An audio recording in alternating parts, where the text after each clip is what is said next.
sengsara dan binasa mereka yang tidak salat. Termasuk merugi mereka yang salat tapi tidak benar salatnya. Merugi mereka yang tidak salat, dan juga merugi yang salat tapi salatnya tidak diterima oleh Allah Ta'ala. Ya ayyuhalladzina amanu qu anfusakum wa ahlikum nara. Assalamualaikum warahmatullahi wabarakatuh. Innal hamdalillah nahmaduhu wa nasta'inuhu wa nastaghfiruh wa na'udzu billahi min shururi anfusina wa min sayyiati a'malina. Man yahdihillahu fala mudilla lahu wa man yudlil fala hadiya lahu. Wa ashhadu an la ilaha illallah wahdahu la syarika lah, wa ashhadu anna Muhammadan abduhu wa rasuluh. Ya ayyuhalladzina amanu taqullaha haqqa tuqatih wa la tamutunna illa wa antum muslimun. Ya ayyuhan nasu attaqu rabbakumul ladzi khalaqakum min nafsin wahidah wa khalaqa minha zawjaha wa bassa minhuma rijalan katsiran wa nisaa'a wattaqullaha alladzi tasaaluna bihi wal arham innallaha kana 'alaikum raqiba. Ya ayyuhalladzina amanu taqullaha wa qulu qawlan sadida yuslih lakum a'malakum wa yaghfir lakum dhunubakum wa may yuti'illaha wa rasulahu faqad faza fawzan 'azima. Amma ba'du fa inna asdaqal hadithi kitabullah wa khairul hadi hadi Muhammadin sallallahu alaihi wasallam wa syarrul umuri muhdatsatuha fa inna kulla muhdatsatin bid'ah wa kulla bid'atin dhalalah wa kulla dhalalatin finnar. Hadirin wal hadirat rahimakumullah. Alhamdulillah alladzi bi ni'matihi tatimmu shalihat.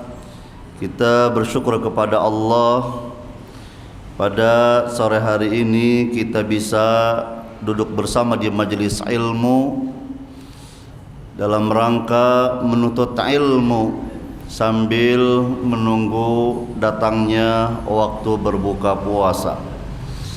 Materi kajian kita pada kesempatan yang berbahagia ini, sebagaimana yang sudah disebarkan kepada para jamaah semuanya, yaitu tentang manusia yang tidak diterima salatnya oleh Allah Subhanahu wa ta'ala.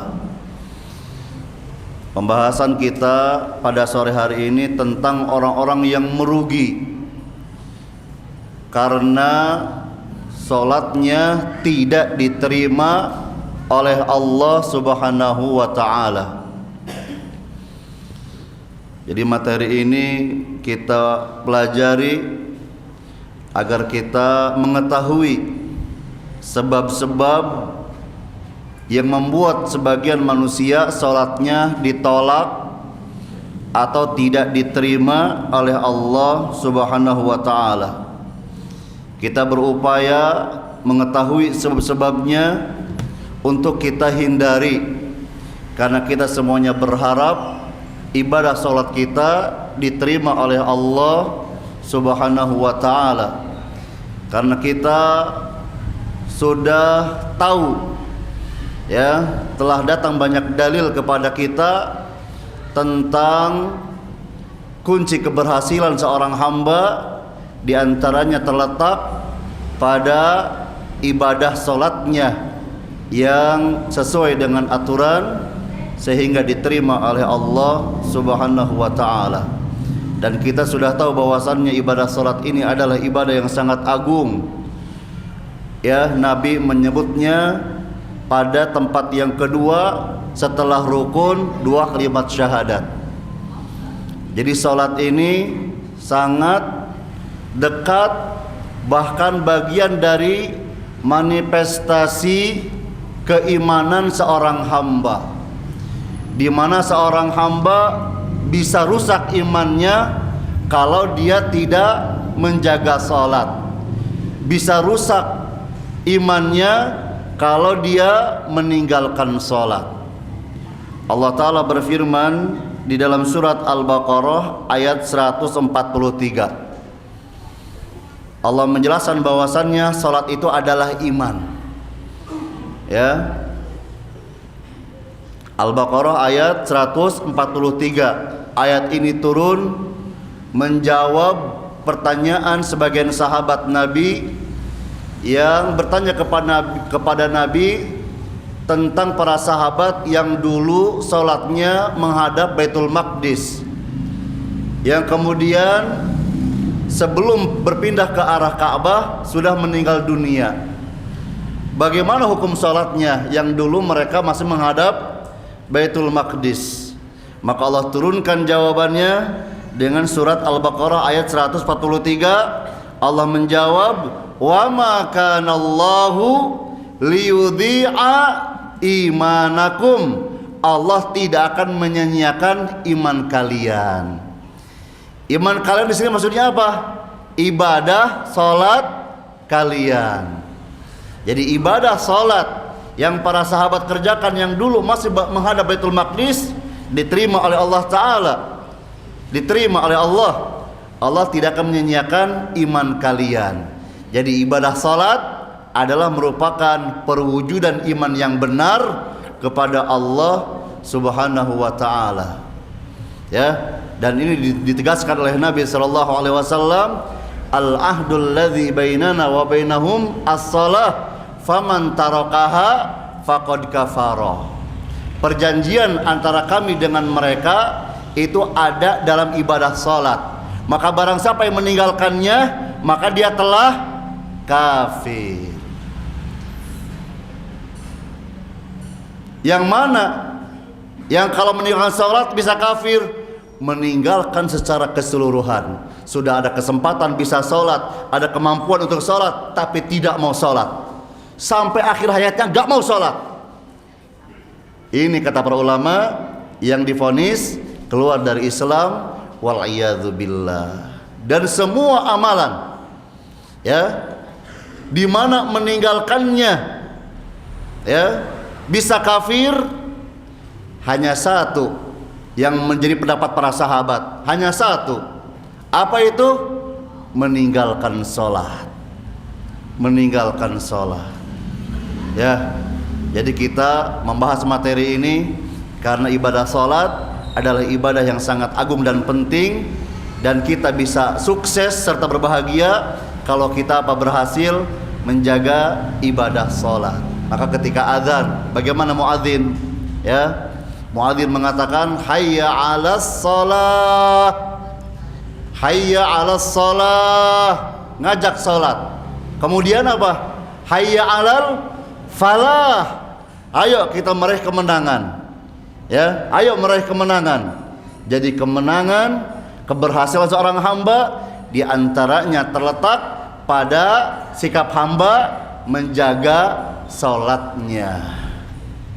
Allah Ta'ala berfirman dalam surat Al-Mu'minun ayat 1 dan 2, qad aflahal mu'minun, beruntung orang yang beriman, berbahagia orang yang beriman, sukses orang yang beriman. Yang mana? Alladzina hum fi salatihim khashi'un, yang salatnya khusyuk. Salat yang disebut pertama, salat.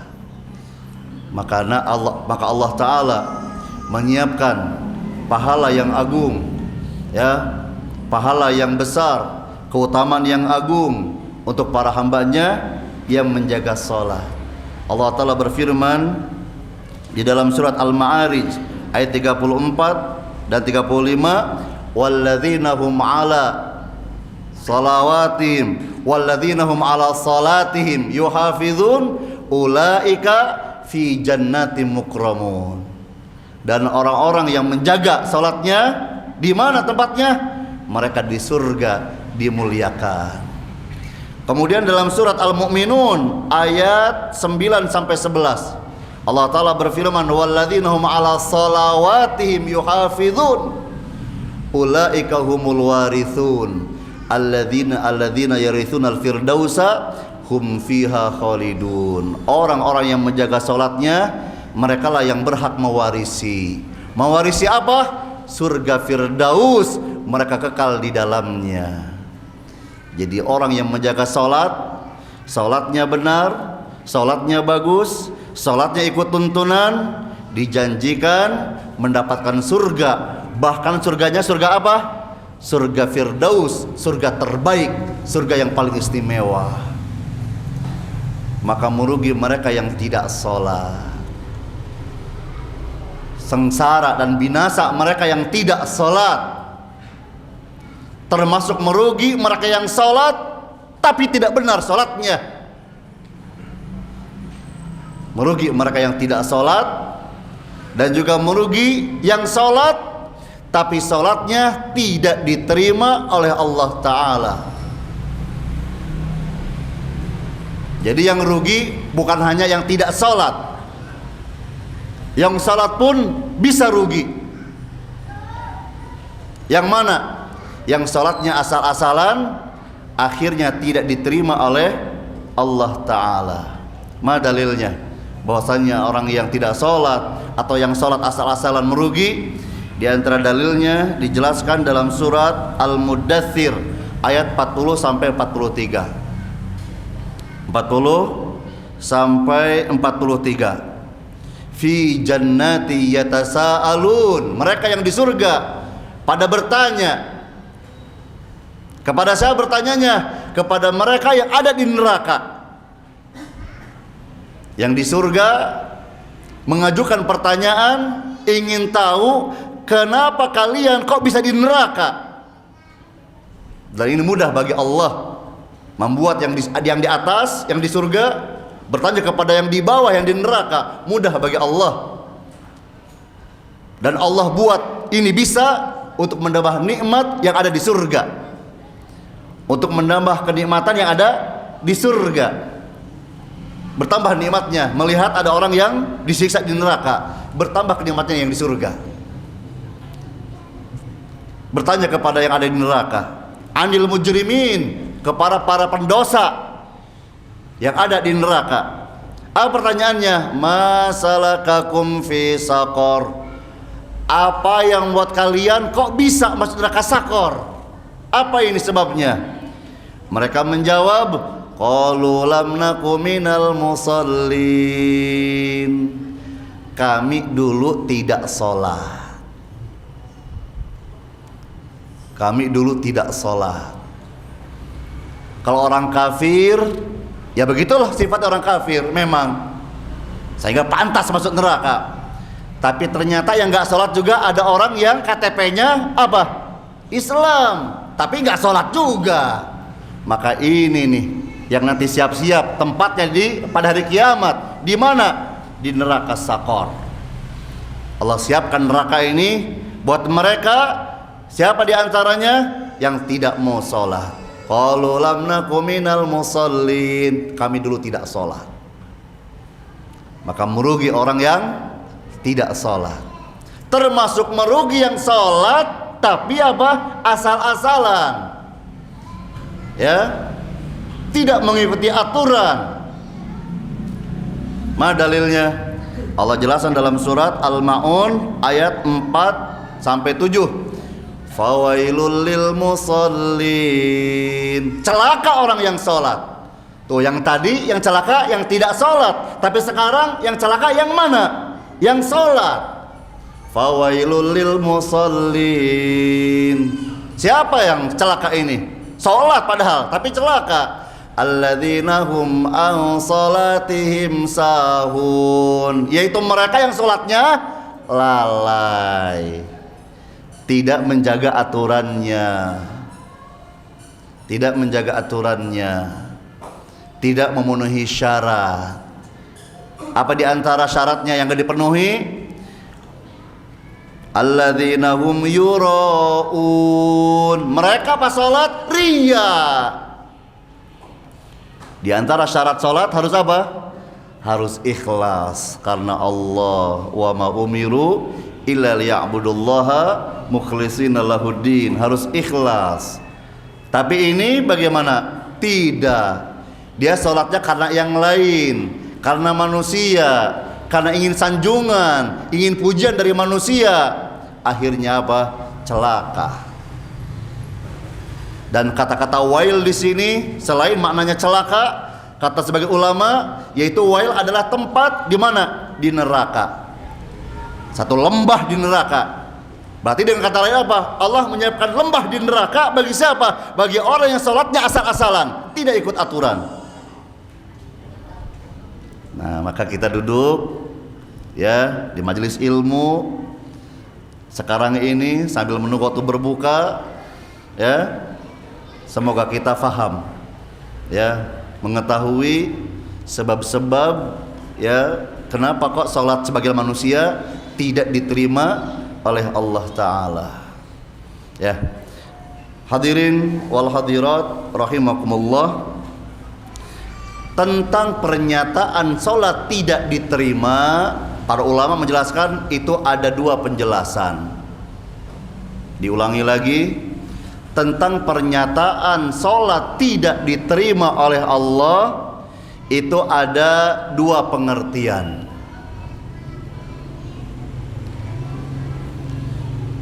Pengertian yang pertama, sholat tidak diterima karena sholat tersebut tidak sah. Sholat tersebut tidak sah disebabkan karena adanya syarat-syarat atau rukun-rukun sholat yang tidak dipenuhi dengan benar. Akhirnya sholatnya tidak diterima karena sholatnya tidak sah, dan sudah pasti otomatis tidak ada pahalanya. Jadi sholat yang tidak diterima, pengertian pertama yaitu sholatnya tidak sah karena adanya rukun sholat atau syarat sholat yang tidak dipenuhi, sehingga akhirnya sholatnya ditolak, tidak diterima oleh Allah karena tidak sah. Itu pengertian yang pertama. Pengertian yang kedua, sholat tidak diterima dalam artian kata tidak ada pahalanya. Jadi hati-hati nih, ya, ada pernyataan dalam dalil tidak diterima, maksudnya apa? Tidak ada pahalanya.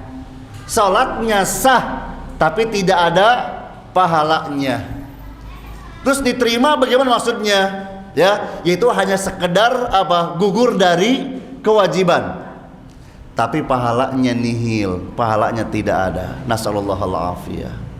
Dia hanya apa? Bergerak, berdiri, ruku, sujud, selesai salam, tidak ada pahalanya. Ini terkategori sholatnya tidak diterima, sholatnya tidak membuahkan ridha Allah, sholatnya tidak membuahkan cinta Allah, sholatnya tidak membuahkan ridha Allah, sholatnya tidak membuahkan surga, sholatnya tidak membuahkan apa? Selamat dari neraka. Hanya sekedar apa? Gugur dari kewajiban. Jadi para jamaah pilih yang mana? Yang pertama, yang kedua, pilih yang mana? Pilih yang mana? Jangan dua-duanya. Ya, jangan dua-duanya. Merugi orang yang sholatnya gak diterima, baik karena tidak sah ataupun karena tidak ada pahalanya. Nah, ini yang kedua, ini yang gak ada pahalanya. Kenapa? Karena ada perbuatan di luar sholat terkategori pelanggaran dan dia melakukannya. Kalau yang pertama, kenapa tidak sah? karena ada syarat atau rukun sholat yang tidak dipenuhi, tidak sah, akhirnya gak diterima. Pengertian yang kedua, gak diterima sholatnya, kenapa? Gak berpahala, karena ada perbuatan yang Allah larang dan dia melanggarnya, dan perbuatan tersebut apa? Ada dosa yang bisa merusak pahala sholat, atau konsekuensi dari perbuatan itu sholatnya gak diterima, tidak ada pahalanya.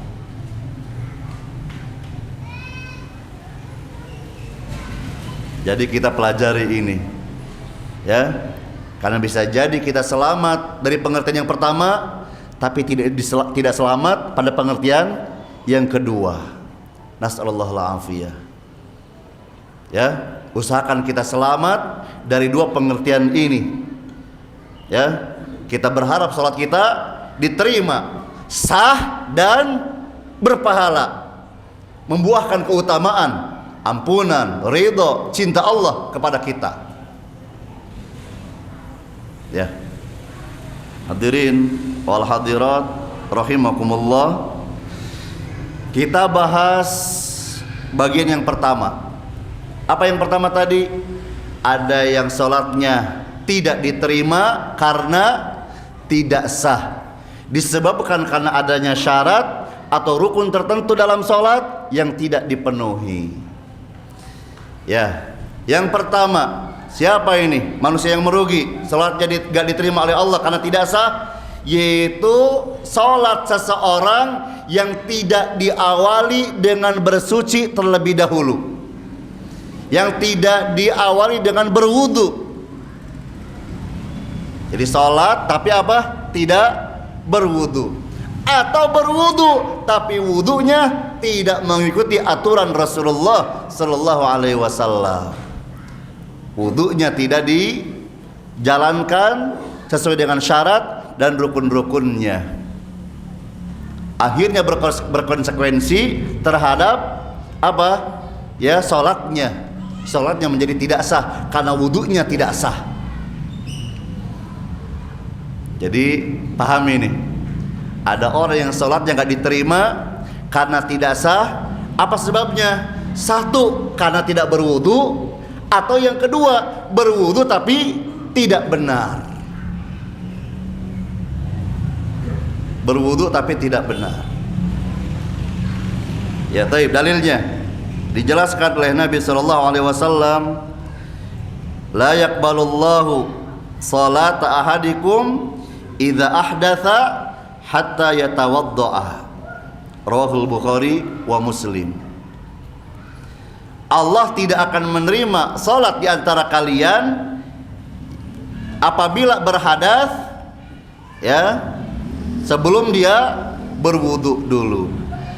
Jadi hadas seperti kentut, buang air kecil, buang air besar, yaitu hadas. Ya, di mana salat kita tidak sah kalau kita berhadas sebelum kita bersuci dulu, berwudu dulu. Jadi kalau ada orang habis buang hajat langsung sholat, gak berwudu dulu, maka sholatnya tidak diterima karena tidak sah. Kalau tidak sah, otomatis tidak ada pahalanya, malah yang ada Allah murka karena bermain-main dengan sholat. Ya, karena bermain-main dengan syariat Allah. Tapi juga hati-hati, sholat kita bisa ditolak, tidak sah, padahal sudah berwudu karena wudunya tidak benar. Contohnya seperti dalam hadis ini dijelaskan dalam hadis riwayat Abu Daud, ya, dan disahihkan oleh Syekh Al-Albani rahimahullah. Diceritakan oleh sebagian sahabat Nabi sallallahu alaihi wasallam bahwasanya Nabi sallallahu alaihi wasallam ra'a rajulan, Nabi melihat seorang laki-laki yusalli, salat, wa fi dhahri qadamihi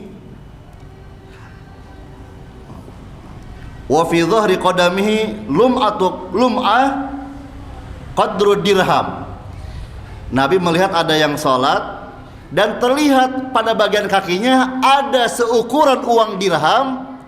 Jadi bagian kecil dari kakinya itu belum terbasuh oleh air wudu. terlihat tuh oleh Nabi. Di kakinya masih ada bagian kakinya belum tersentuh oleh air wudhu, dan tidak banyak, hanya seukuran apa tadi?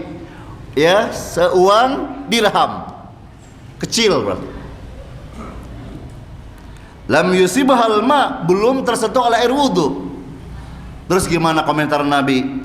Fa amarahun Nabi sallallahu alaihi wasallam ayyu'idal wudhu'a wa shalah, maka Nabi memerintahkan orang tersebut untuk wudhu lagi dan sholat lagi.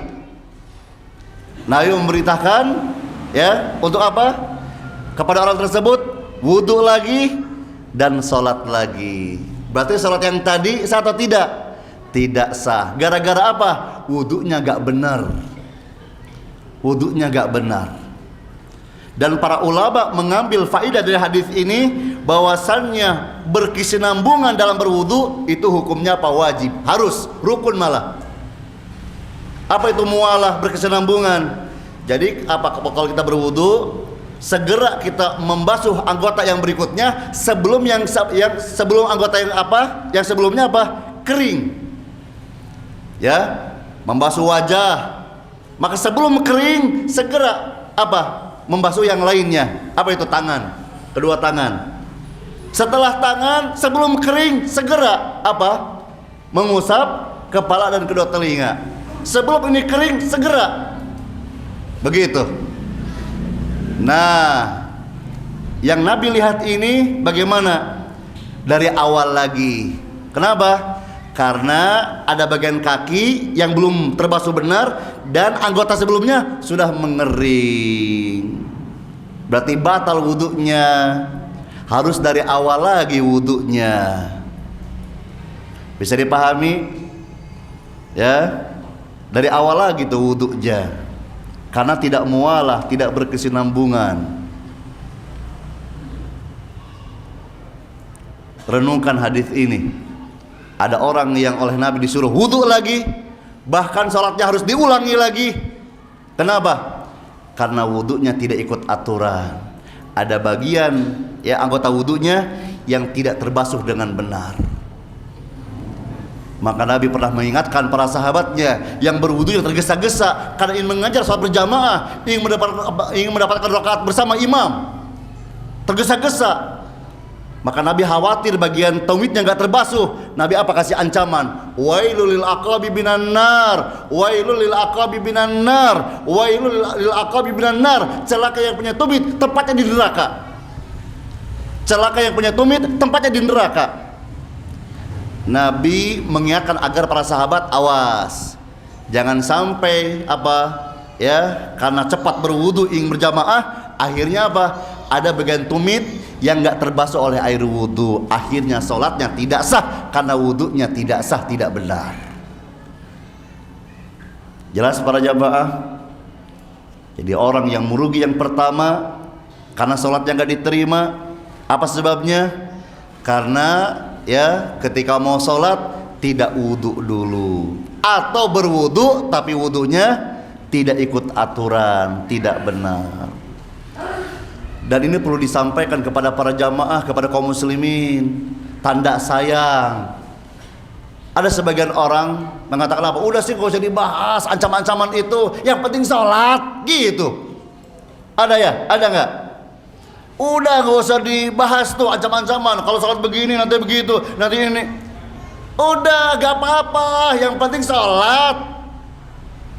Ini dai kayak begini nih apa ya? Gak punya hati sebetulnya, jahat dia sebetulnya. Sebetulnya orang jahat ini. Ya, kenapa orang jahat? Ada saudaranya mau hancur, mau celaka, mau masuk ke jurang, diam saja. Tidak diselamatkan, gak diberitahu. Sebetulnya ustadz jahat ini sebetulnya. Ya. Jadi dia mengkritik sebagian para dai yang ketika dia mengisi kajian diberitahu tuh ya yang sholat begini sholatnya, maka nanti ancamannya. Oh, dia nggak setuju membahas itu. Jadi maunya apa? Udah jangan dibahas, yang penting apa? Kaum muslimin mau sholatnya gimana? Udah nanti aja. Ini bahaya ini ya, nggak kasihan, nggak usah seperti ini kepada umat.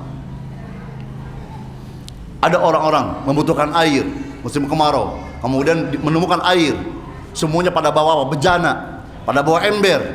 Ada satu orang bawa keranjang.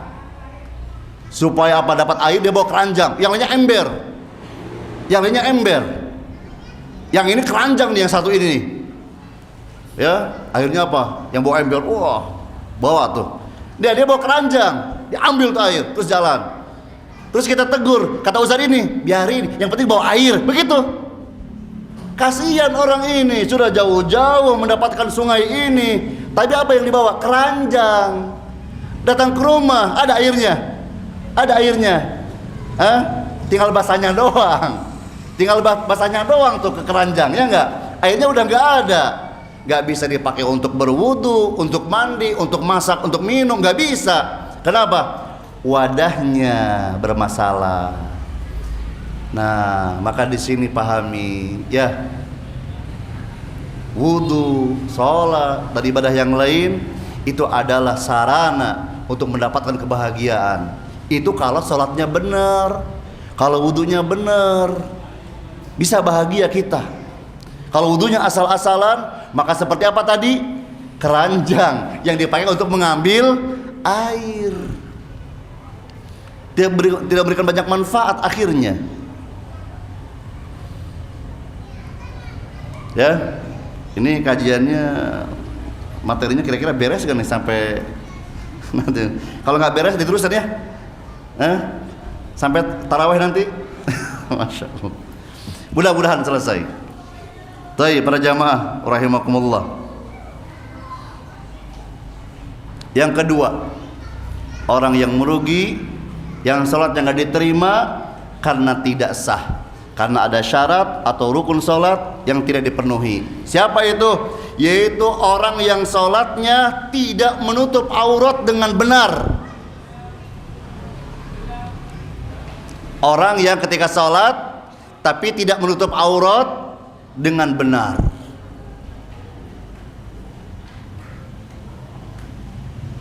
Menutup aurat merupakan salah satu syarat sah sholat. Kalau dia punya kemampuan ya untuk menutup aurat, tapi apa? Sengaja ya, dia buka dengan sengaja padahal harus ditutup, maka sholatnya tidak diterima karena tidak sah, disebabkan tidak memenuhi salah satu syarat sah sholat, menutup aurat. Dalilnya dijelaskan oleh Nabi SAW dalam hadis riwayat Abu Dawud, Tirmidzi, Ibnu Majah dan Ahmad dengan sanad yang sahih, la yaqbalullahu salata haidin illa bi khimarin. Allah tidak akan menerima salat wanita yang sudah baligh. Tapi bahasanya oleh Nabi, wanita haid. Maksudnya wanita yang sudah baligh. Yang diantara tanda balighnya ditandai dengan sudah keluarnya darah haid, di antara tanda balighnya. Maka Nabi menjelaskan kalau ada wanita sudah dewasa, sudah balik, dia sudah haid, maka sholatnya nggak diterima kecuali dengan menutup kepalanya dengan kerudung. Berarti kalau masih kecil ya masih boleh sholat dalam keadaan tidak menutup kepala. Tapi kalau sudah balik, maka wanita bagaimana auratnya? Seluruh tubuhnya kecuali wajah dan kedua telapak tangan. Maka kepala dan leher ya, apalagi rambut harus ditutup. Maka orang yang menyengaja dengan sengaja memperlihatkan bagian dari kepalanya, maka sholatnya tidak diterima karena tidak memenuhi salah satu syarat sahnya sholat. Ustadz itu perempuan, laki-laki gimana? Sama, laki-laki juga ada batasan auratnya. Kalau terlihat sengaja maka tidak sah sholatnya. Laki-laki batasannya bagaimana? Aurat laki-laki ya dari pusar sampai lutut, tapi diperintahkan ketika ada kemampuan yaitu apa? Menutup ini kedua pundaknya.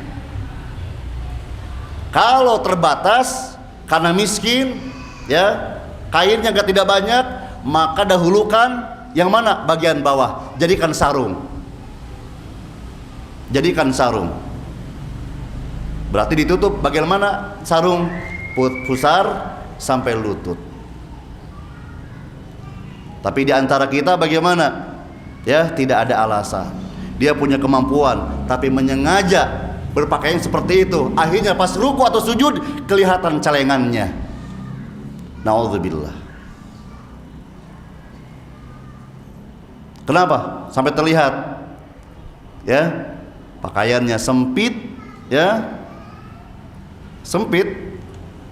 Sehingga akhirnya apa? Tersingkap. Tersingkap. Nah, merugi yang seperti ini. Salatnya nggak diterima karena salah satu syaratnya tidak dipenuhi. Atau yang lebar tapi transparan, terlihat, ya, terlihat warna kulitnya. Ini sama dengan apa? Memperlihatkan auratnya. Sama, nggak diterima. Pilih mana? Lebar, transparan, sempit tapi menutup, tebal. Pilih mana? Jawab. Pilih mana? Pilih mana? Jangan dua-duanya. Jangan dua-duanya. Ya, tetapi yang paling parah yang lebar dan transparan. Ini yang paling parah. Kenapa? Membuat salatnya jadi batal. Adapun yang sempit tapi tebal, makruh. Makruh. Salatnya sah tapi makruh. Ya, tetap bermasalah. Tapi sah. Meskipun tadi apa? Makruh. Nah, ya, jadi sampaikan kepada yang lain ketika kita melihat teman kita, ya, saudara kita, ya, kerabat kita ketika sholat, kemudian pakaiannya apa seperti itu, beritahu sebagai tanda sayang kita kepada orang tersebut. Jangan di muka umum. Jangan di muka umum, takut dia malu. Habis salam langsung, "Pak, Bapak kedengar apa? Kelihatan itunya." Semuanya pada mendengar. Khawatir, ya. Akhirnya apa, dia karena malu akhirnya menolak nasihat. Ya. Jadi sampaikan nasihat dengan cara yang baik. Bawa ke tempat yang sepi, ya, terus kita sampaikan 4 mata saja. Begitu. "Pak, mohon maaf, saya mau kasih masukan nih. Mau dengar enggak?" "Ya apa? Tapi jangan marah ya, Pak." "Ya apa? Janji jangan marah." Gitu dulu. "Ini nasihat buat Bapak, mau enggak, Pak?" "Ya apa?" Mulai malah marah aja. Ya. Saya pernah dengar kajian Ustadz bahwasannya kita harus menutup aurat, ya, dan mohon maaf Bapak pas ruku atau sujud kelihatan, itunya kelihatan, Pak.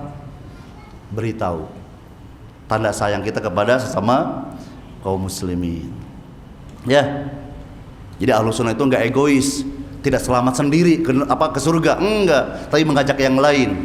Maka ada al-amru bil ma'ruf wa nahyu anil munkar. Karena Ahlus Sunnah itu enggak egois, ya, ingin selamatnya bareng-bareng. Maka bahasa udah sih jangan bahas, yang penting sholat. Ini egois nih, hanya dia doang yang selamat nanti, yang lain celaka. Ini egois nih. Kita ingin selamat bareng-bareng, ya. Tapi ada yang menerima, ada juga yang menolak, marah, malah menuduh yang enggak. Ya, kita harus bersabar. Harus bersabar. Baik, para jamaah rahimakumullah, yang berikutnya yang enggak diterima karena tidak sah salatnya batal. Siapa mereka? Yaitu yang salatnya dibarengi atau dinodai oleh sikap ria. Salatnya dinodai oleh sikap ria, ingin disanjung oleh manusia, ingin pujian manusia. Ini salatnya gak diterima oleh Allah, ya. Rasulullah sallallahu alaihi wasallam menjelaskan, "Inna akhwafa ma akhafu alaikum asyirkul asghar." Sesungguhnya yang paling aku takutkan terjadi pada kalian yaitu apa? Melakukan syirik kecil. Qalu wa ma syirkul asghar ya Rasulullah. Para sahabat bertanya, apa itu syirik kecil ya Rasulullah? Nabi menjawab, ar-riya, yaitu riya. Yaqulullahu azza wa jalla lahum yaumil qiyamah idza juziya an-nasu bi amalihim. Allah taala akan berkata kepada mereka pada saat manusia dibalas amalannya oleh Allah. Pada saat manusia dikasih balasan atas perbuatannya, maka orang yang riya juga sama dipanggil oleh Allah. Dikasih balasan apa? Diusir oleh Allah. Enggak dikasih balasan, tapi yang ada apa? Diusir oleh Allah. Apa kata Allah kepada mereka? Idhabu ilal ladzina kuntum turauna fid dunya fanzuru hal tajiduna indahum jazaan. Pergilah kalian kepada mereka tuh yang kalian beramal karena mereka itu tuh, yang dulu kalian ria gara-gara orang itu tuh. Datangi mereka, ada nggak balasannya dari mereka? Coba lihat, kata Allah. Allah marah, Allah murka kepada para manusia yang ibadahnya bukan karena Allah, ibadahnya mengharap pujian manusia, ibadahnya mengharap sanjungan manusia, diusir oleh Allah. Ya, ini syirik ini dalam hadis yang lain oleh Nabi disebut syirik apa? Al-khafi, syirik kecil, dan juga disebut apa? Syirik yang samar. Maukah kalian aku tunjukkan yang paling aku takutkan apa terjadi pada kalian, yang lebih aku takutkan daripada fitnah Dajjal? Mau nggak kalian aku beritahu? Kata para sahabat, mau ya Rasulullah. Apa itu? Sesuatu yang menakutkan daripada Dajjal, apa ini? Kata Nabi, asyirkul khafi, syirik yang samar. Gimana bentuknya? Nabi menyebutkan, yaitu seseorang ada yang berdiri sholat, fayuzayyinu sholatahu lima yara min nadhir rajul. Dia sholat, terus dia memperindah sholatnya, memperbagus sholatnya karena tahu ada yang sedang memperhatikan. Awalnya biasa, ternyata apa? Dia perbagus karena tahu ada yang memperhatikan sholatnya. Sholatnya bercampur riya. Ya, maka kita berusaha ibadah kita diantaranya sholat karena siapa? Karena Allah. Jangan sampai kita merugi karena pernah sholat karena manusia. Dan para ulama telah memberikan perincian, kalau ada orang yang sholat dan dari awal sholatnya adalah karena riya, karena manusia, maka batal sholatnya. Sepakat sama ulama. Ya, kalau ada orang yang sholat dari mulai pertama sholatnya adalah dibangun di atas riya, maka sholatnya batal. Yang terjadi ikhtilaf adalah ketika di tengah-tengah datang riyanya, itu ada ikhtilaf. Pertamanya ikhlas, ya, sholat duhur misalnya, 2 rakaat pertama murni karena Allah. Pas rakaat ketiga muncul nih godaan, ya, godaan setan ngajak riya pertengahan sholat. Bagaimana ini? Kalau hamba ini melawan, menepis, tidak setuju, maka tidak ada masalah, kata para ulama. Tidak ada masalah. Bisa dipahami? Di tengah sholat datang tuh godaan, tuh datang tuh calon mertua, datang tuh, atau datang tuh guru kamu yang suka kasih nilai, datang tuh di tengah-tengah sholat tuh datangnya. Terus kita lawan tuh dalam hati ini, enggak mau begitu.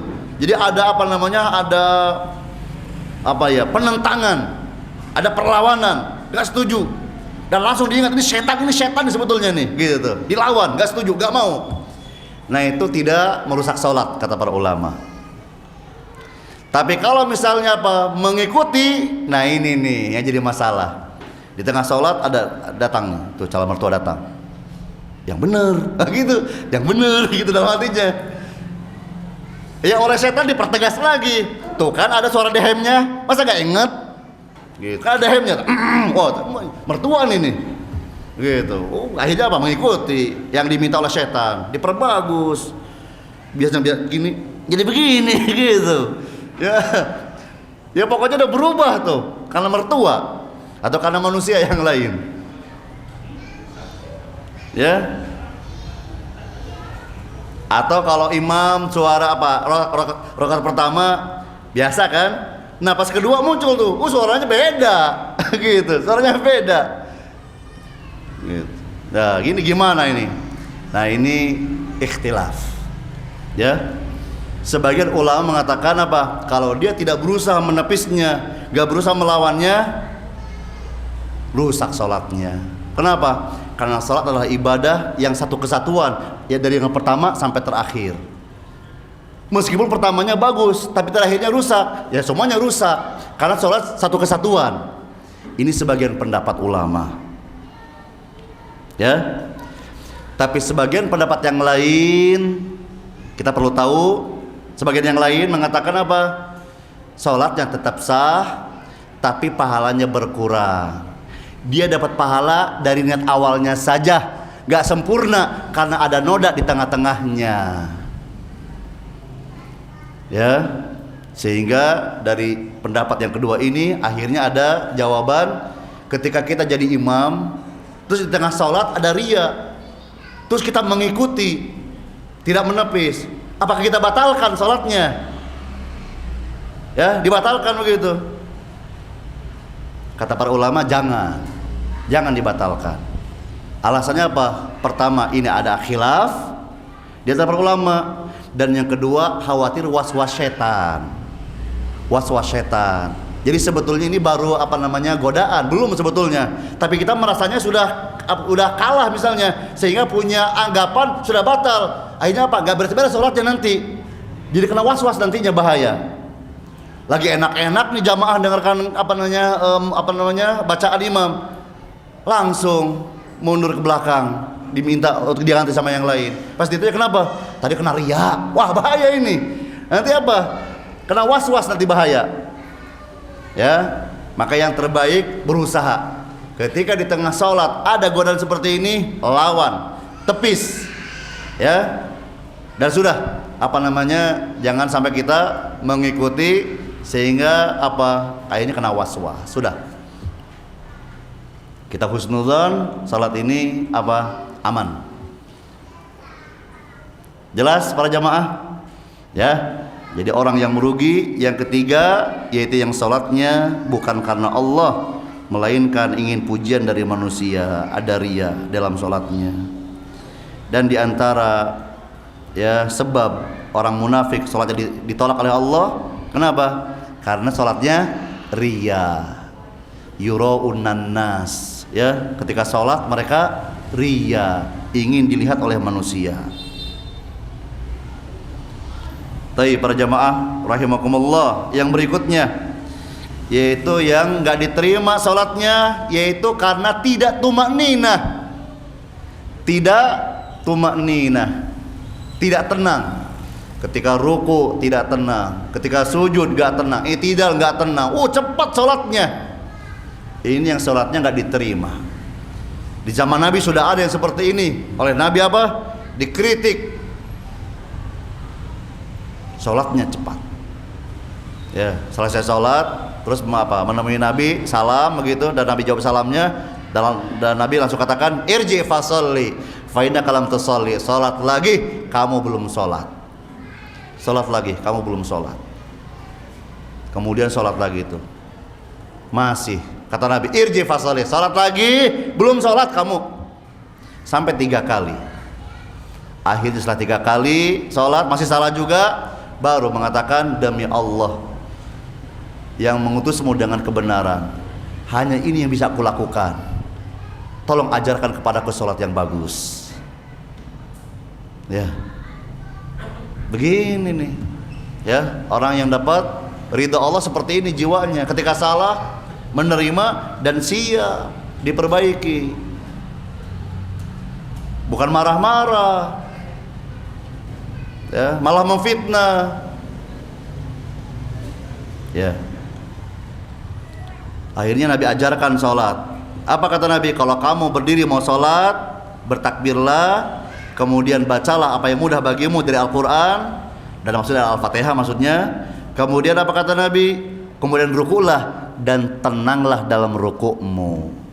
Kemudian i'tidal, dan apa? Berdiri yang benar ketika i'tidal, berarti tenang ketika i'tidal. Kemudian sujud hatta tatma'inna sajidan, dan tumakninah, tenang dalam sujudmu. Kemudian apa namanya? Bangkit, duduk, dan tenanglah dalam dudukmu. Waf'al dzalika fi shalatika kulliha, dan lakukan ini di setiap salatmu, di setiap rakaatmu. Seperti ini. Hadis riwayat Al-Bukhari dan Muslim. Ya. Innar rajul, terus kata Nabi, innar rajul la yusalli sittina sanah, ada seseorang yang salat 60 tahun, wa ma tuqbaluhu salatun, dan tidak ada satupun salatnya yang diterima oleh Allah. Padahal sudah salat berapa tahun? 60 tahun, satu salat pun enggak diterima. Apa alasannya? Kata Nabi SAW, wa la'allahu yutimur ruku' wa la yutimus sujud wa yutimus sujud wa la yutimur ruku'. Nampaknya alasannya ada. Kenapa? Karena dia rukunya bagus tapi sujudnya gak benar, atau sujudnya bagus tapi rukunya gak benar.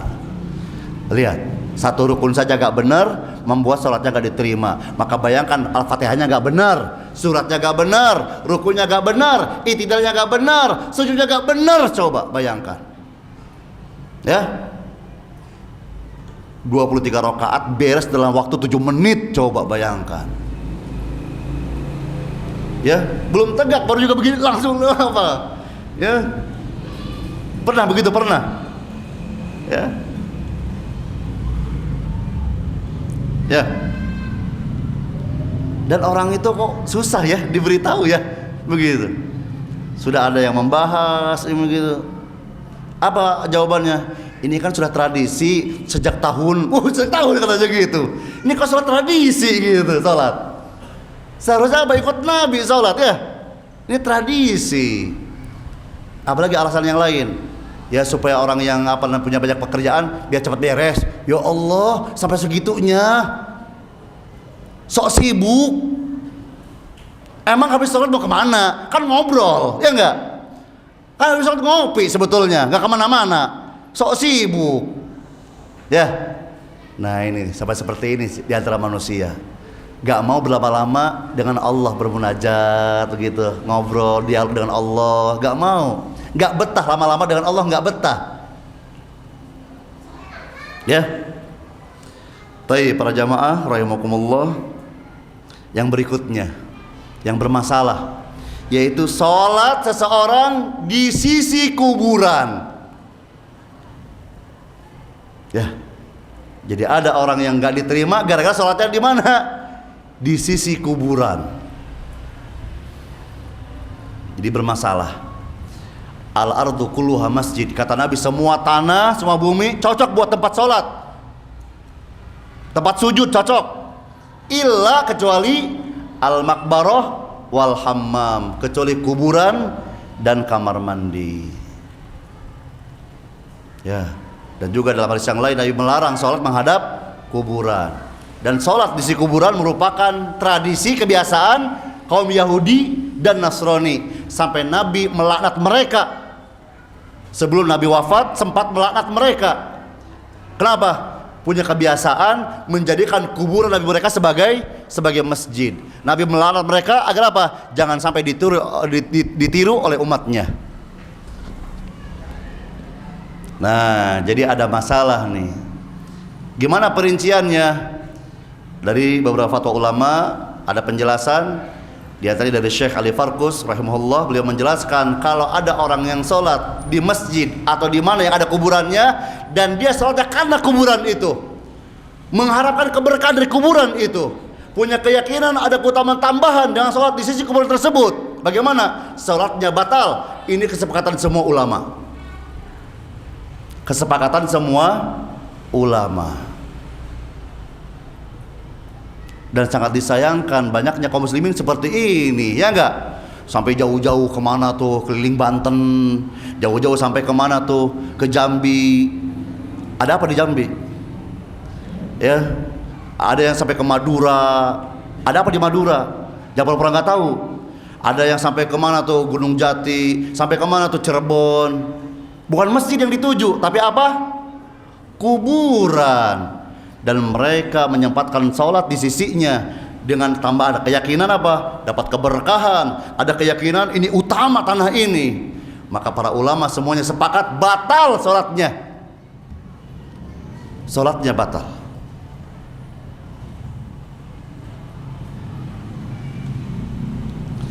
Nah, ada yang lain, ada yang sholat di sisi kuburan atau di masjid di kuburannya bukan karena kuburan, bukan. Ya, dia nggak meyakini ini dapat keberkahan, enggak, biasa saja. Tapi inilah tempat yang mungkin apa dekat dengan rumahnya, atau ya pokoknya hanya sekedar sholat, nggak ada keyakinan yang lain. Bagaimana ini hukumnya? Para ulama ikhtilaf dalam masalah ini. Ya. Sebagian besar ulama mengatakan apa? Hukumnya makruh. Hukumnya makruh. Ada yang berpendapat sholatnya sah tapi berdosa. Sah, berdosa, atau mengatakan makruh. Tapi hati-hati.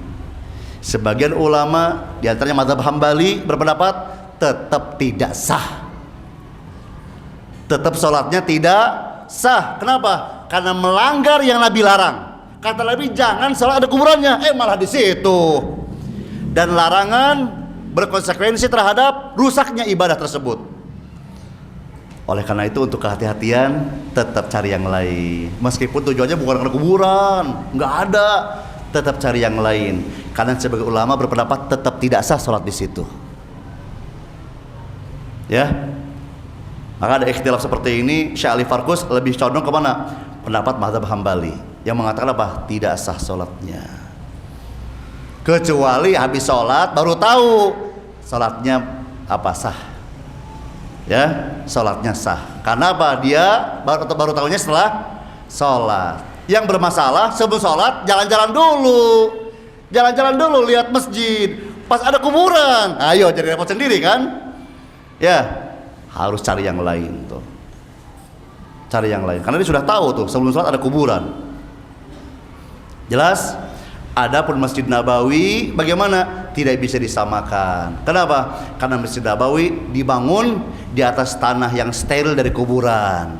Dibangun Nabi masih hidup. Jelas?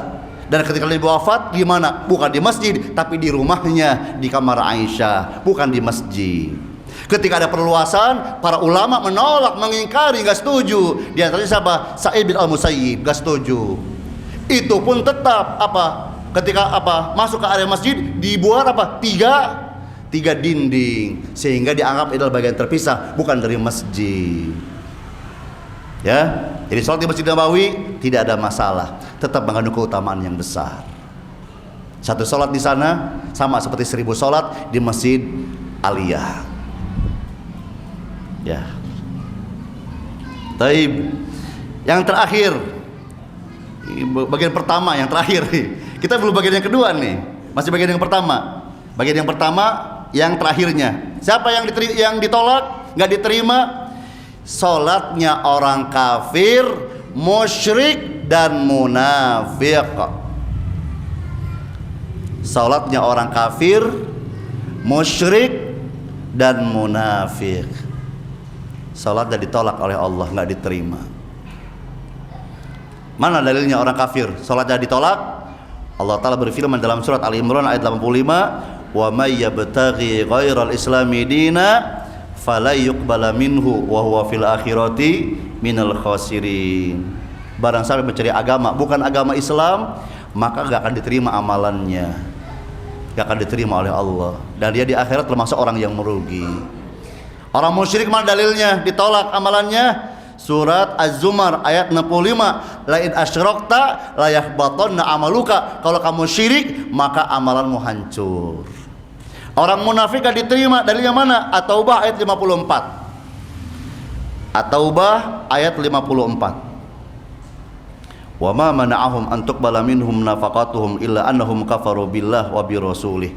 Tidak ada yang mencegah diterimanya infak mereka, sedekah mereka, kecuali karena mereka kafir kepada Allah dan Rasulnya.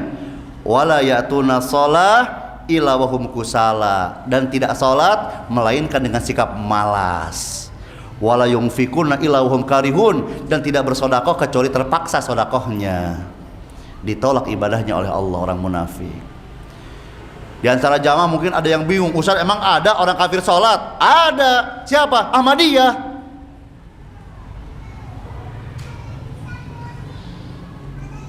Ya, Ahmadiyah. Jawab, muslim atau kafir mereka? Fatwa ulama mengatakan mereka bukan muslim karena beda syahadatnya, beda keyakinan apa nabinya, beda panduan apa namanya kitab sucinya. Ya, jadi antum jangan mau sholat tarawih imamnya Ahmadiyah, jangan, gak sah sholatnya. Karena mereka bukan muslim. Ahmadiyah ya, awas, bukan Muhammadiyah, awas nih. Muhammadiyah masih saudara kita. Ya, bahkan banyak kesamaan ya dengan ya apa? Sama dengan apa? Dengan kaum muslimin, begitu. Ahmadiyah, yang anda maksud Ahmadiyah, bukan muslim. Tapi mereka sholat gak? Sholat gak? Sholat mereka. Tapi sholatnya dibangun di atas kekufuran, meyakini ada nabi lagi setelah Nabi Muhammad SAW. Rusak Islamnya, bukan muslim. Contoh yang lain apa? Syiah Rafidhah, ya, yang mengkafirkan Abu Bakar, mengkafirkan Umar, menuduh Aisyah berzina, kurang ajar. Ya, bid'ahnya bid'ah yang bisa mengkafirkan pelakunya ini. Salatnya nggak diterima yang seperti ini. Kenapa? Dibangun di atas kekafiran, kufur besar ini. Ada lagi yang lain, Jahmiyah, ya. Tapi kata para ulama, ya, kalau sudah bicara orang tertentu, fulan, nah ini perlu didatangi. Bisa jadi ada syubhat. Terlebih Asy'ariyah. Nah ini para ulama gak sampai mengkafirkan. Mereka terancam apa? Ya, keluar dari Ahlussunnah, terancam neraka karena keluar dari Ahlussunnah wal Jamaah, tapi masih muslim, gak dikafirkan. Ya, dan kalau tidak ada yang lain, hanya dia yang ada jadi imam, masih dibolehkan. Tapi kalau ada yang lain, utamanya cari yang lain, kata Syekh bin Baz. Tapi susah Ustaz, semua masjid begitu tuh. Ya, banyak imamnya akidahnya ini. Mereka masih muslim. Tapi apa? Manhajnya banyak bertentangan dengan Ahlussunnah wal Jamaah. Karena apa? Meyakini sebagian sifat Allah, tapi mengingkari sebagian sifat yang lain atau mentakwil. Ya. Tapi pindah kita ke pembahasan bagian yang kedua. Salat yang gak diterima maksudnya apa? Tidak ada pahalanya. Salatnya sah tapi tidak ada pahalanya. Contoh yang pertama yaitu orang yang salat tapi masih datang ke dukun. Masih datang ke dukun. Ini nggak diterima salatnya. Sebagaimana sabda Nabi SAW, man ata arrafan fasa'alahu an syai'in lam tuqbal lahu salatun arba'ina lailah, rawahu Muslim. Barang siapa yang mendatangi tukang ramal, dukun, ya, kemudian menanyakan sesuatu, yang ditanyakan tentu masalah apa ini? Perkara goib, ya. Dukun ini dimaksud, yaitu yang mengklaim mengetahui ilmu goib. Ini dimaksud oleh pembahasan kita sekarang ini. Bukan dukun yang bantu persalinan ibu-ibu, bukan. Itu dukun apa namanya? Ya, paraji, ya apa namanya itu? Itu bukan itu. Yang kita bahas dukun ini adalah apa? Yang mengklaim, yang sok tahu, yang mengklaim mengerti ilmu goib. Nah, kata Nabi, barang siapa yang mendatangi dukun, tukang ramal, menanyakan sesuatu, baru menanyakan, belum sampai membenarkan, baru menanyakan, maka salatnya selama 40 hari atau 40 malam tidak diterima oleh Allah Ta'ala. Nah, kata para ulama, tidak diterima di sini tidak ada pahalanya. Ya, ketika dia sholat, rukun-rukunnya dijalankan, syarat-syaratnya dipenuhi, sholatnya sah, gugur dari kewajiban, tapi pahalanya tidak ada karena dia datang ke dukun dan belum bertobat kepada Allah Ta'ala. Maka selama 40 hari ditolak sholatnya, maksudnya tidak ada pahalanya, tidak ada pahalanya. Ya, kata Syekh Ibnu Utsaimin, kata beliau, bisa jadi ada pahala, tapi dosa mendatangi dukun sangat besar dan merusak pahala sholat tersebut. Pahala sholat selama 40 hari 40 malam. Jadi ada dua penjelasan dari para ulama. Ada yang mengatakan tidak ada pahalanya, itu sebagian pendapat.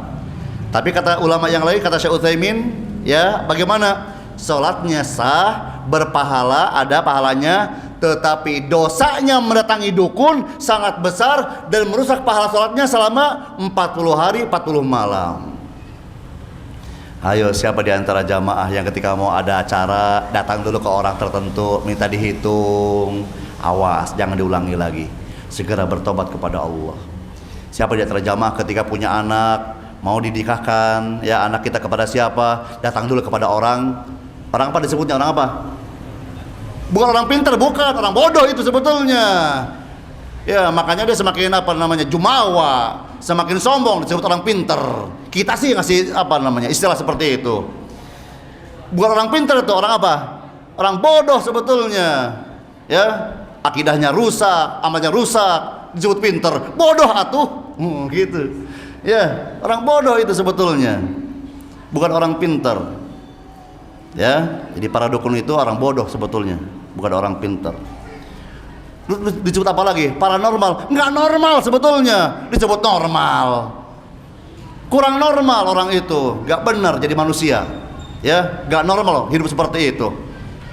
Celana dalam 40 tahun nggak diganti-ganti. Apa normal? Kurang normal yang seperti itu.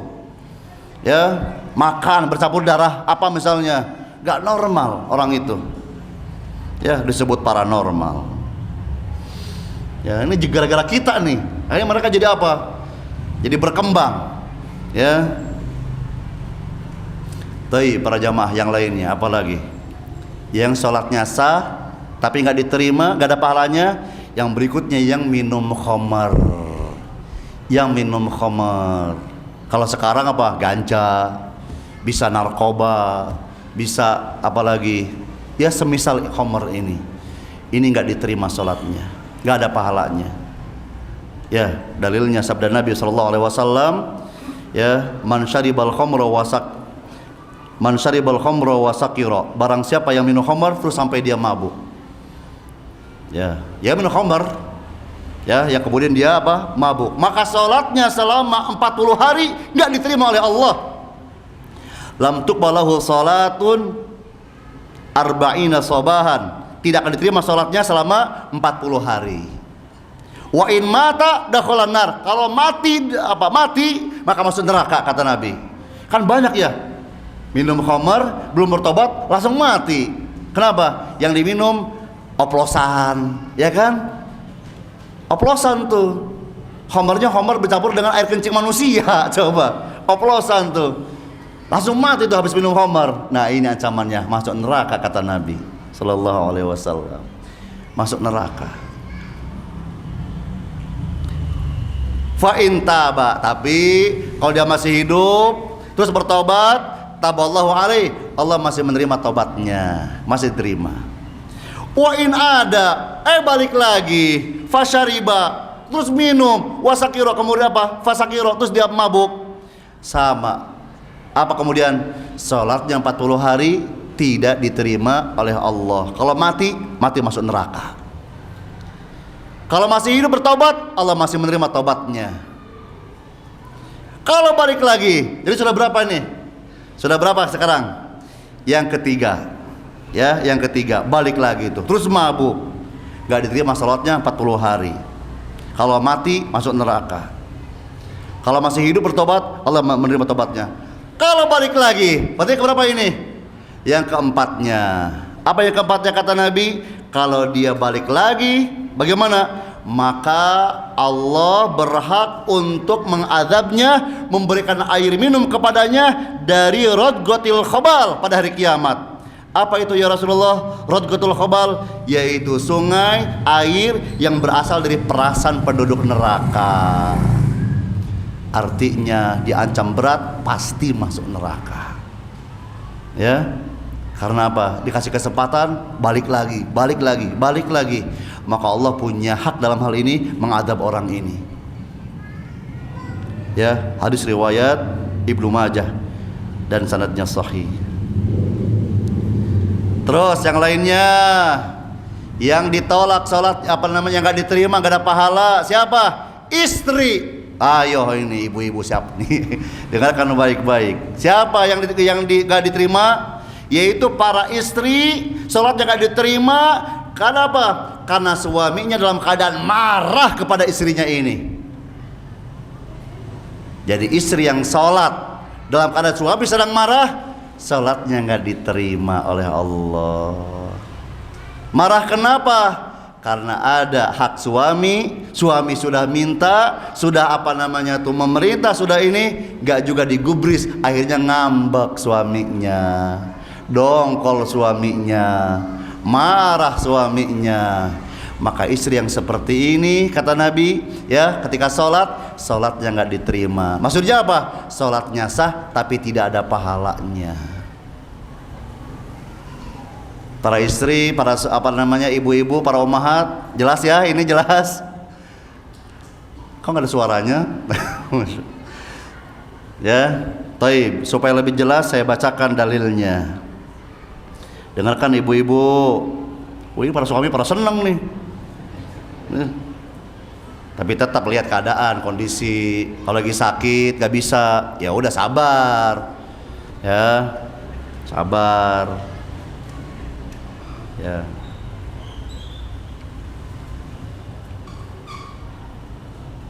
Nah, Bapak Ibu ya pahami nih tentang hadis ini, banyak riwayat, ada yang lemah, tapi juga ada yang sahih, ya, ada yang sahih. Nah, ini diantara yang sahih nih. Dijelaskan oleh Nabi SAW, ithnani la tujawizu salatuhuma ru'usahuma. Ada dua golongan di mana salatnya tidak sampai melewati kepala mereka. Maksudnya apa? Gak sampai tembus naik ke langit diterima oleh Allah, enggak. Sampai kepala pun begitu, gak sampai. Jadi salatnya bagaimana? Tidak sampai terangkat ya ke langit, kemudian ya diterima oleh Allah, tidak, nggak sampai. Siapa itu? Yang pertama Nabi menyebutkan seorang budak yang lari dari tuannya. Dia lari, nggak diterima sholatnya. Sampai kapan mau diterima lagi?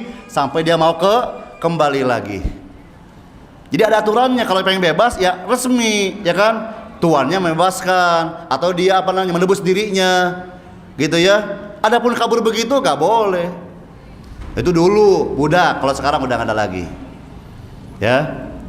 Dan pembantu jangan disebut budak, awas nih, lain. Ini dulu. Nah, yang kedua siapa kata Nabi? Wamro'atun, seorang wanita asot zaujaha, melanggar perintah suaminya. Nah, ini sampai kapan mau diterima oleh Allah dan sholatnya? Hatta tarji'a, sampai dia mau kembali taat lagi kepada suaminya. Ini sekarang ada istri nggak mau taat kepada suaminya, malah kabur. Sudah nggak taat, kabur lagi. Kemana kaburnya? Ada yang ke rumah orang tuanya, ada yang ke rumah siapa? Berhari-hari nggak kembali kepada suaminya. Maka coba renungkan nih sholatnya bagaimana. Makanya kalau lagi ada masalah jangan kabur, tetap di rumah. Supaya apa? Ya, supaya cepat kembali damainya. Maka istri yang solehah ketika tahu suaminya lagi ngambek, bagaimana? Tidak bisa tidur sebelum dapat ridho dari suaminya. Gak mau tidur. Kata suaminya, tidur ayo. Gak, sebelum kau ridho kepadaku. Ya udah aku ridho, baru bisa tidur tuh istri. Ini istri solehah. Begitu gak para jamaah istrinya? Ini senyum apa ini kira-kira nih? Ya, senyum bahagia insya Allah. Istrinya solehah semuanya. Ya, dimana ketika kita lagi marah, istri kita nggak mau tidur sebelum dapat ridho dari suaminya. Nah ini nih, istri yang mengharapkan ridho suaminya. Sekarang terbalik. Sekarang banyak yang suami ingin dapat ridho siapa? Istrinya. Seharusnya istri yang cari ridho suami. Dah cukup, jangan lama-lama karena jelas ya.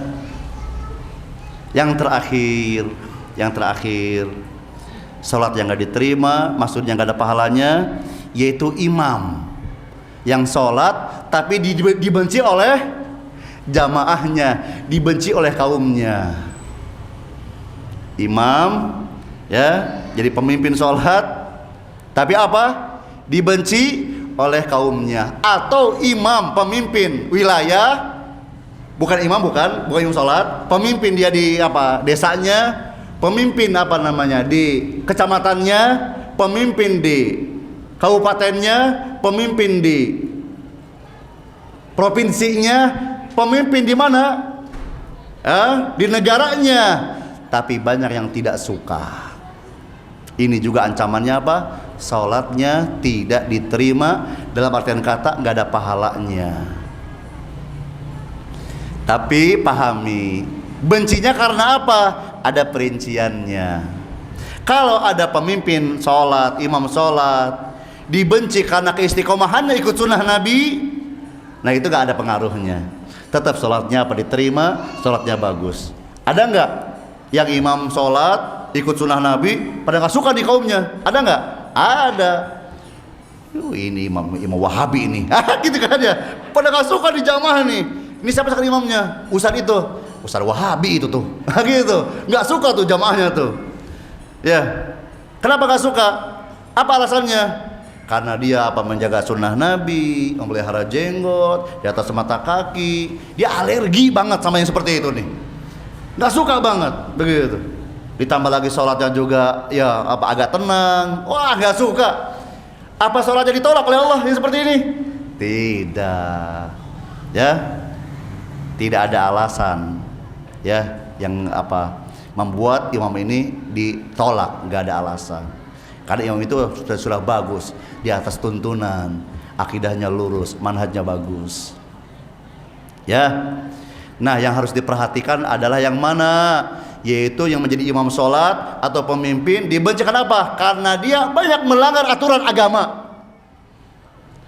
Ya, pas lagi sholat, siapa imamnya? Waduh, suka makan riba di imam nih.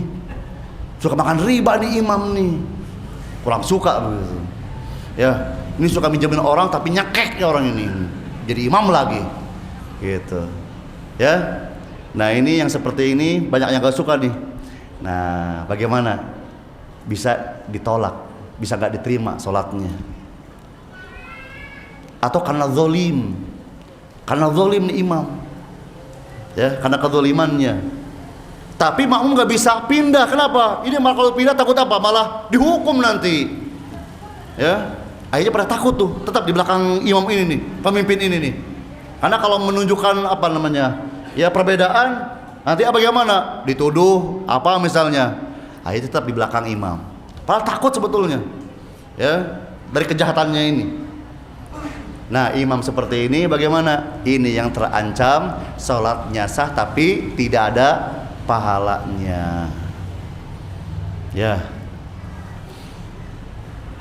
Para jamaah rahimakumullah, demikian yang bisa disampaikan. Semoga apa yang kita bahas menjadi ilmu buat kita semuanya dan kita akhirnya bisa bersikap, ya, bisa menghindari, menjauhi perkara-perkara yang bisa membuat salat kita gak diterima oleh Allah, baik karena tidak sah ataupun karena ada pelanggaran yang kita lakukan yang akhirnya dosanya merusak pahala salat kita. Nasallallahu al-afiyah.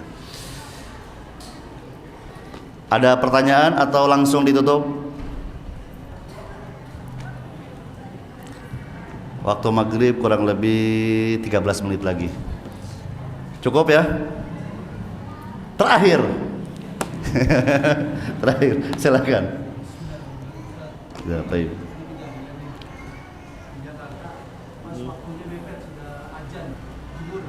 Adzan duhur, terus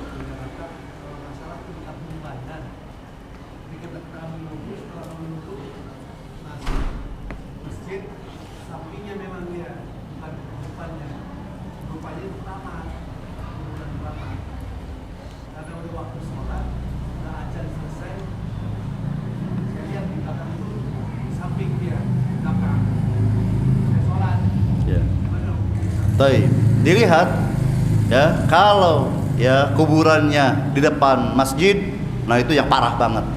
Parah itu, ya. Nah, kalau kuburannya di tempat yang lain, samping kanan, kiri atau belakang, nah ini ada ikhtilaf di antara para ulama. Tapi untuk kehati-hatian, kalau memang itu masih area masjid, dihindari. Cari yang lain. Tetap cari yang lain. Meskipun sudah adzan, sudah qomat malah, tetap cari yang lain. Karena kita ingin mengharapkan keabsahan sholat kita. Ya. Jadi kalau itu di samping masjid tapi masih area masjid, karena dia masih dalam pagar masjid, nggak ada pemisah, ya, maka berarti masih area masjid. Cari yang lain. Adapun kalau kuburan itu di luar masjid, di luar pagar masjid, atau apa namanya masjid, halaman, terus jalan, setelah itu kuburan, nggak jadi masalah. Karena itu di luar area masjid. Yang jadi masalah masjid, halaman, ada kuburan di halamannya, terus pagar, itu jadi masalah, ya, maka cari yang lain. Baik. Masih ada yang lain sebelah sini? Ya, tengah. Berarti ini satu, ini yang satu sebelah sini. Siap-siap. Kalau enggak bisa berbuka nih kita nih. Nunggu antum bertanya. Baik.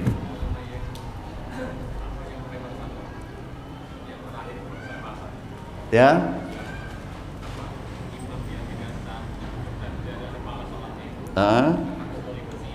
Ya. Ya.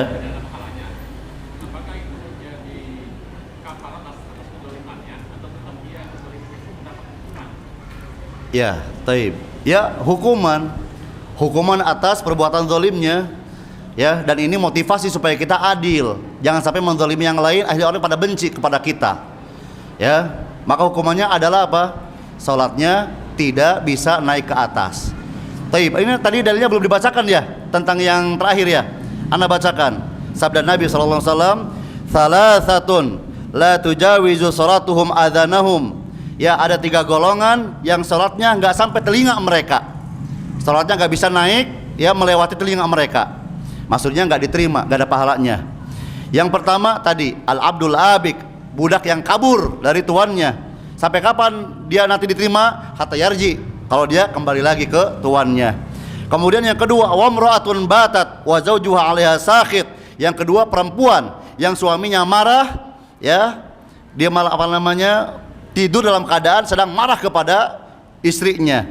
Dan yang ketiga, wa imamu qaumin wa hum lahu karihun, dan pemimpin satu kaum di mana kaumnya pada banyak yang enggak suka. Maka kalau jadi pemimpin, ikuti aturan yang benar. Jangan gara-gara pengen jadi penguasa menghalalkan segala cara. Hati-hati. Kalau rakyat pada benci enggak suka, awas nih konsekuensinya, salatnya enggak diterima oleh Allah. Ya. Paham? Ya, jadi pemimpin, ya, jangan sampai apa? Menzalimi rakyat. Karena kalau rakyat marah, rakyat benci karena dia zalim, karena dia pendusta, curang, maka sholatnya bagaimana? Nih ancamannya ini, nggak diterima oleh Allah Ta'ala. Ya. Cukup para jamaah? Cukup ya? Taib, demikian yang bisa disampaikan. Wallahu a'lam bishawab. Subhanakallahumma wa bihamdika asyhadu an la ilaha illa anta astaghfiruka wa atubu ilaik. Wassalamu alaikum warahmatullahi wabarakatuh.